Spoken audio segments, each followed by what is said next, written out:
In the last class, we derived an expression for the fundamental frequency of transverse vibrations in a stretched string. From that essay, please remember these two formulas. V is equal to root of T by M, where V is the velocity of the wave, T is the tension in the string, and M is the mass per unit length or linear density of the string. And also the fundamental frequency N is equal to 1 by 2L into root of T by M, where L is the length of the string. Problems are often asked in university exam where we have to use these formulas. Okay, I'm showing you a sample problem. First one is calculate the fundamental frequency of a string 1 meter long weighing 2 grams when stretched by a weight of 400 kilogram. The expression for the fundamental frequency is given as N is equal to 1 by 2L into root of T by M.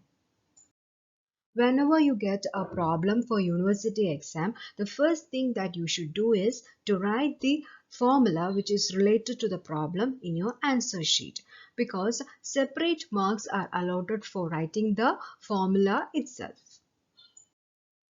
Then you write the data that is given in the problem in SI unit.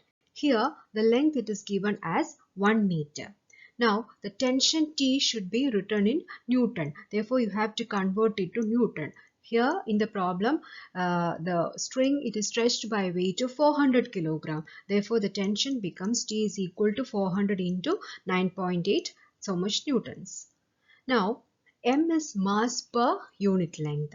Now mass they have given as 2 grams. So mass per unit length means 2 grams divided by 1 meter. So when you put in SI unit, you have to write, you have to convert the grams to kilograms. Therefore, mass per unit length means 2 into 10 raised to minus 3 kilogram divided by 1 meter, which gives 2 into 10 raised to minus 3 kilogram per meter as the mass per unit length.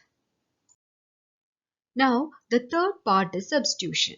You have to substitute the values of each parameter in the formula in SI unit. Don't write some parameters in SI unit and some others in CGS unit while substituting in the formula. Either you use SI unit or CGS unit for all parameters while substituting. For example, in this problem, students often forget to convert the weight 400 kg to Newton and just write 400 for tension and get wrong in their answer. Also remember that they have allotted separate marks for substitution. So don't just write the formula and do the substitution or calculation in the calculator and jump to the answer. You shouldn't skip substitution, otherwise you will lose marks. Now after substitution, you do calculations using a calculator and get the answer. Now while writing the answer, you remember to write the unit. Otherwise, you will lose half marks for unit. So it is very important to write the unit. And here, in this case, you will get the answer as 700 Hertz. So now the same problem. How will you do this problem if they would have asked calculate the second harmonic of a string 1 meter long weighing 2 grams when stretched by a weight of 400 kilograms. That is, they haven't asked the fundamental frequency. They have asked you to calculate the second harmonic. No, first harmonic and fundamental frequency are same. I hope that you know. So if you have asked to calculate the second harmonic, how will you do the problem? For first harmonic or fundamental frequency, the resonating length L is equal to lambda by 2. Whereas for second harmonic, it is L is equal to lambda. And for third harmonic, L is equal to 3 lambda by 2. Velocity V is equal to root of T by M for both the cases. But for first harmonic or the fundamental frequency, lambda is equal to 2L. And for the second harmonic, lambda is equal to L. So for the fundamental frequency, the equation becomes 1 by 2L into root of T by M. And for the second harmonic, the expression is 1 by L into root of t by n. So if you are asked to find the second harmonic in a problem, you have to solve using this formula, that is 1 by L into root of t by n. Okay, now if you are asked to find the third harmonic, then you have to put L as L is equal to 3 lambda by 2, and accordingly you have to find the expression for n. Now coming to the second problem. Calculate the speed of transverse waves in a wire of 1 millimeter square cross section under the tension produced by 0.1 kilogram weight. Density of the material is 9.8 into 10 raised to 3 kilogram per meter cube and G 9.8 meter per second square. Formula related to this problem is V is equal to root of T by M. For tension, you multiply 0.1 kilogram weight by 9.8 and you will get it as 0.98 newtons. For mass per unit length, you have to multiply area of cross section and density. Then you will get 9.8 into 10 raised to minus 3 kilogram per meter. Now you substitute the values in the formula, that is root of 0.98 divided by 9.8 into 10 raised to minus 3. This is called the substitution part and you have to write this. Then you will get the answer as 10 meter per second. There are three laws for transverse vibrations in a stretched string. First law is regarding the length and it is stated as the fundamental frequency of vibration is inversely proportional to the resonating length of the string when linear density and tension are kept constant. That is, N is inversely proportional to L. Now the second law, it is regarding tension and it is stated as the fundamental frequency of vibration is directly proportional to the square root of the tension in the string when the resonating length and the linear density are kept constant. That is, N is proportional to root of T. Now the third law is regarding mass and it is stated as the fundamental frequency of vibration is inversely proportional to the square root of the mass per unit length of the string when the tension and resonating length are kept constant. That is N is inversely proportional to root of M. This question is often asked either as a short question or as a part of the essay. Relation connecting wave vector or propagation constant k and wave velocity v. So when you multiply k and v, you get kv is equal to 2 pi by lambda into v, where 2 pi by lambda is k. So kv is equal to 2 pi v by lambda. Now again, v by lambda is n, frequency. Therefore kv is equal to 2 pi n. It is equal to omega, the angular frequency of the wave. So remember this relation, kv is equal to omega.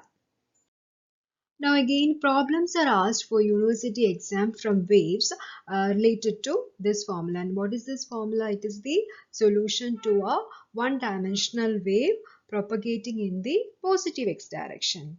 Since it is kx minus omega t, it denotes a wave propagating in the positive x direction. If it was written psi is equal to a sine kx plus omega t, it represents a wave propagating in the negative x direction. So, psi is equal to a sine kx minus omega t. Instead of k, you can also write 2 pi by lambda, and instead of omega, you can write 2 pi by t. So using this formula, you have to solve certain problems. Now see this problem. The equation of transverse vibration of a stretched string is given by psi is equal to 3 sine 3 pi into x by 30 minus t by 0.02, where t is in seconds and psi and x are in centimeters.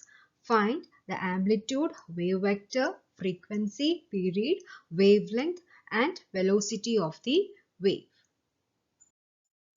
Now you write this equation in the standard form of writing the solution to a one-dimensional wave equation, that is psi is equal to a sine kx minus omega t.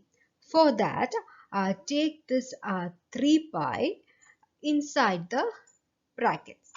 Now the equation becomes psi is equal to 3 sine 3 pi x by 30 minus 3 pi t by 0.02. The standard solution psi is equal to a sine kx minus omega t can also be written as psi is equal to a sine 2 pi by lambda into x minus 2 pi by capital T into small t. Now, on comparing these two equations, it is quite evident that amplitude is 3 centimeter. Now, you remember to write the unit should be 3 centimeters. On comparing these two equations, you will get the value of wave vector k as 3 pi by 30, that is pi by 10 radians per centimeter. Now coming to frequency, you have studied n is equal to omega by 2 pi. Now here omega it is 3 pi by 0.02. Then omega by 2 pi. So this gives 3 pi by 0.02 into 2 pi, and it is equal to 75 Hertz. Time period t, it is reciprocal of frequency, that is capital T is equal to 1 by 75. So you will get it as 0.013 seconds. Now we have to find lambda. Here instead of 2 pi by lambda we have 3 pi by 30. So on simplifying this you will get the value of lambda as 20 centimeters. Now coming to wave velocity, we can find either using wave velocity v is equal to n lambda, because we have value of n 75 Hertz and lambda 20 centimeter or 20 into 10 raised to minus 2 meters, and you will get the answer as 15 meter per second. Either you can find wave velocity in this way, or we can use the formula kv is equal to omega. Therefore, v is equal to omega by k. Omega we have as 3 pi by 0.02 and k as pi by 10 into 10 raised to minus 2. This should be in SI unit. Then you will get the velocity of v again as 15 meter per second. So these types of problems are very important for university exam.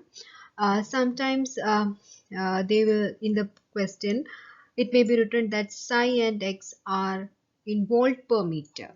So if this is in volt per meter, then the amplitude's unit will be 3 volt per meter. You should write it as 3 volt per meter. If it is in centimeter, then you should write as 3 centimeter, otherwise in volt per meter. Now, general solution to one-dimensional wave equation.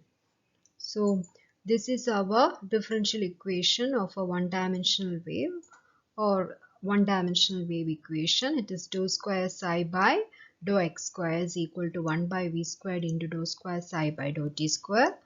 We have studied its solution. It is psi is equal to a sine kx plus or minus omega t, or other ways of representing it is psi is equal to a cos kx plus or minus omega t, or psi is equal to a into e raised to I kx plus or minus omega t.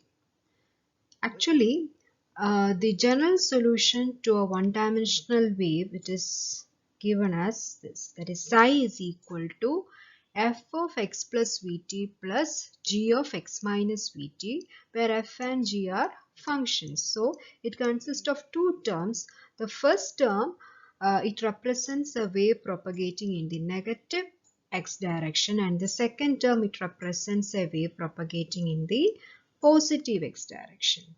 So f and g are some functions, and these functions we usually choose as sine, cosine, or e raised to I, like that. Okay, so for wave motion we choose such functions. So in some text, instead of f and g, they have written as the general solution as psi is equal to f of x plus or minus vt. You must be knowing we don't normally use tan or exponential functions to represent a wave. E raised to ix, that functions we use because it contains both cosine and sine functions. E raised to ix is cos x plus I sin x. So that we use, but we don't use tan and exponential functions. One more thing it is, here we have written kx plus or minus omega t, but here it has written x plus or minus vt. If you multiply x plus vt, the term x plus vt by this a constant k, then also the wave it will remain the same. Now the constant that we are multiplying in the k, it is our propagation or the wave vector. So then you will get x plus vt into k, it gives kx plus kvt, but kv it is omega, therefore you will get kx plus omega t. That's how you got that solution you studied earlier in the class, that is psi is equal to a sine kx plus or minus omega t. So both are same. It's a function of x plus vt, or it is a function of kx plus or minus omega t. Both are same. So general solution to one-dimensional wave equation is psi is equal to f of x plus vt plus g of x minus vt, or we can represent it as psi is equal to f of x plus or minus vt. Now from this solution you can actually derive the differential equation. So you consider the term of a wave representing in the negative x direction, that is psi is equal to f of x minus vt. From this you can get the differential equation of a one-dimensional wave. For that, first you differentiate psi with respect to x once, then you will get dou psi by dou x is equal to f dash x minus vt. Then you differentiate again with respect to x, then you will get dou squared psi by dou x squared is equal to f double dash x minus vt. Then now you differentiate psi with respect to t, then you will get minus v. The coefficient of t, it is minus v. So minus v into f dash x minus vt. You differentiate it once more, then you will get dou square psi by dou t square is equal to, here minus v into minus v, it becomes v square, will become equal to v square f double dash x minus vt. But f double dash x minus vt, it is dou square psi by dou x square. Therefore dou square psi by dou t square, it becomes equal to v square into dou square psi by dou x square. Now bringing v square, cross multiplying here, you will get dou square psi by dou x square is equal to 1 by v square into dou square psi by dou t square, which is our differential equation of a one-dimensional wave. These are the important topics that you have to prepare for waves. First one, distinguish between longitudinal and transverse waves. You have to give 4 points including example. Then what are the characteristic properties of a wave? You have to give the definition of each and every property. Then what are coherent sources? You will come across this in interference too. Then differential equations and solutions of 1, 2 and 3 dimensional waves. Here, after writing the differential equation or solution, you have to describe every parameter or every variable, that is what is psi, what is k, that is what is v, etc. Then general solution to a one-dimensional wave. Today we studied it. Then laws of transverse vibrations. There are 3 laws. Then at one essay, derive expression for the fundamental frequency of transverse vibrations in a stretched string. Then problems related to this formula n is equal to 1 by 2l into root of t by m, and the other set of problems related to the solution of a one-dimensional wave, that is psi is equal to a into sine kx plus or minus omega t. Okay, so that's all in waves.